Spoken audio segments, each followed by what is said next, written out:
Leadership is a journey of success with a deep practical concern for others to achieve the same or even better.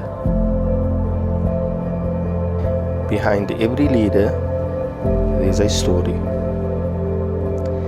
My journey of leadership is my life story. The impact of events, good and bad, the values of family, belief, and inner harmony defined me as a leader, molded who I am, and continues to do so.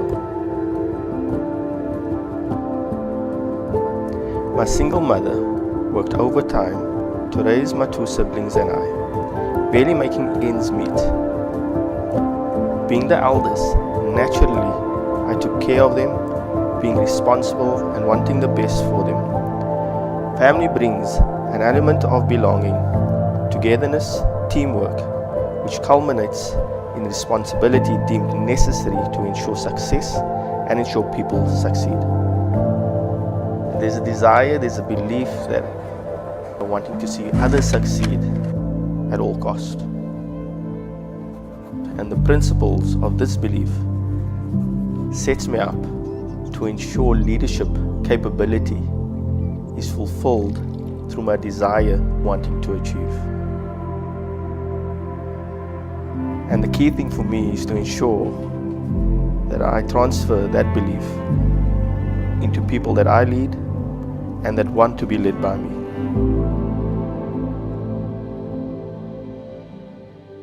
It all started joining Woolworths Financial Services in 2008 as a team leader.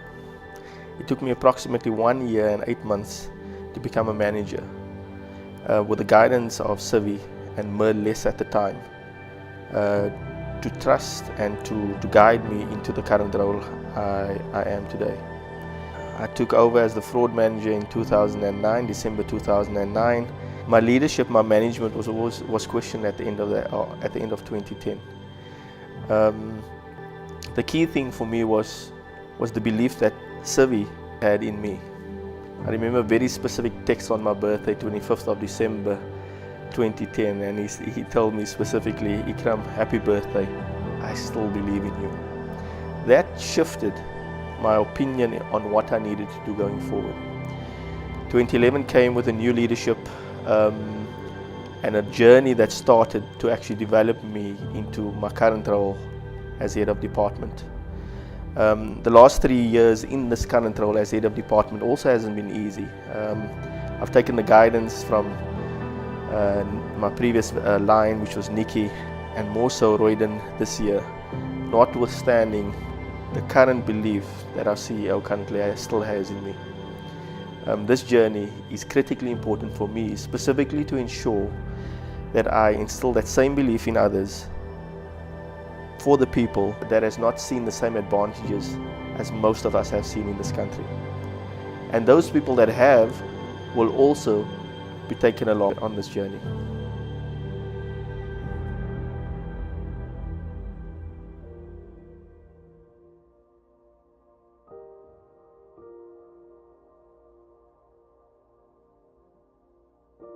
The International Executive Development Program is basically pitched at an MBA level. My initial story on why I actually wanted to do the IEDP course, in participating in this course, I ventured forth to further enhance 3 very key things. 1, my ability as a leader. 2, my technical knowledge and skill.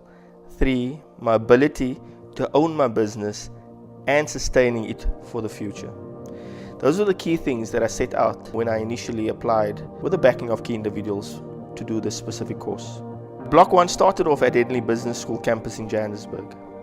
The focus of the first 2 days were merely trying to enhance our ability to understand ourselves more.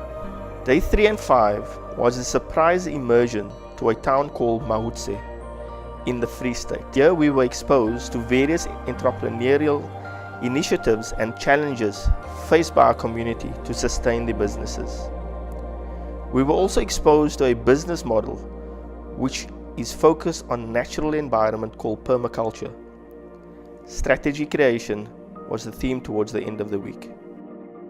Block 2. This was our first immersion trip to Tanzania. 5 days in Dar es Salaam, 2 days in Zanzibar. Again, the theme for the week was to immerse ourselves into a different economic environment, look at formal and informal trading, and review the entrepreneurial spirit created by the people of Tanzania. Block 3 started with a mini conference with some of South Africa's successful entrepreneurs. The topics covered by some of these were as follows. Kojo Bafo focused on different entrepreneurs who took risk and their success, encouraging innovation. Frank Magwegwe, an inspiring talker, developed people for the path and not the path for the people. His life story from homeless to a successful leader and entrepreneur. Stafford Macy, developer, tech entrepreneur. When technology becomes useful, it's when it disappears. His 3 principles of leadership were: be open and accessible, derive less value than creating, and love. Zippo, focus on strength leadership and shift in thinking. The rest of the week was focused on personal mastery and how to overcome change barriers, tools to assist us as leaders, creativity processes, and shared value. Block 4, our 2-week immersion into London. The first week consisted of various seminars, visits to various companies that could be seen as leading change within their economy. Our first seminar was by Dr. Martin Davies and Dr. Chris Zafny, who spoke about the world economy and how South Africa features. David Rodden focused on the drivers and the importance of ethics in business today, followed by Stephen Frost with a focus on the importance of inclusive leadership. The rest of the week, we visited various companies: MasterCard, Deloitte, Accenture, Eagle Labs, Capriza, Okta, Tanium, Lithium, Facebook, speaking to economics, Brexit and the impacts thereof, startups, circular economies, shared value, digital opportunities, and the future of work and workforce.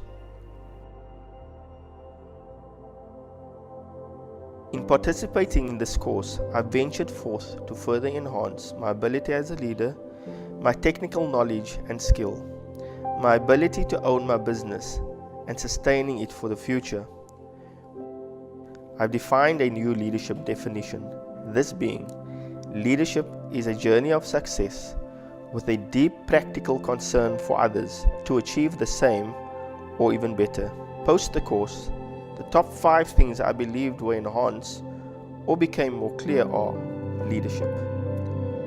As a leader, you will not succeed if people in your sphere of influence do not achieve the success set out by themselves, but also aligned to your guidance and focus created by you as a leader. In ensuring this success is achieved, leaders would have to be themselves, but be mindful on what the impact of these behaviors would have on the decisions they make and impacts this could have on the people they influence. Talking to your people and the behaviors that is associated to talking and listening was a key learning topic. Taking risk and changing. The emphasis on entrepreneurship was to ensure that we create and live in an environment that allows us to make mistakes and make it fast. The importance of diversity. Diversity in this regard is not just how we know it in South Africa. In this regard is including everybody that is different in their being and how you lead that in the future. One's life story influences who we are today and shapes our values, become the foundation of our behaviors in how we lead. What is your story as a leader? Where do you come from? Are you truly authentic or are you actually self-centered? What's your purpose as a leader? Are you really there for your people? For me, my purpose and the reason why I'm here today is to ensure that I achieve success with a deep practical concern for others to achieve the same or even better. What is your leadership story?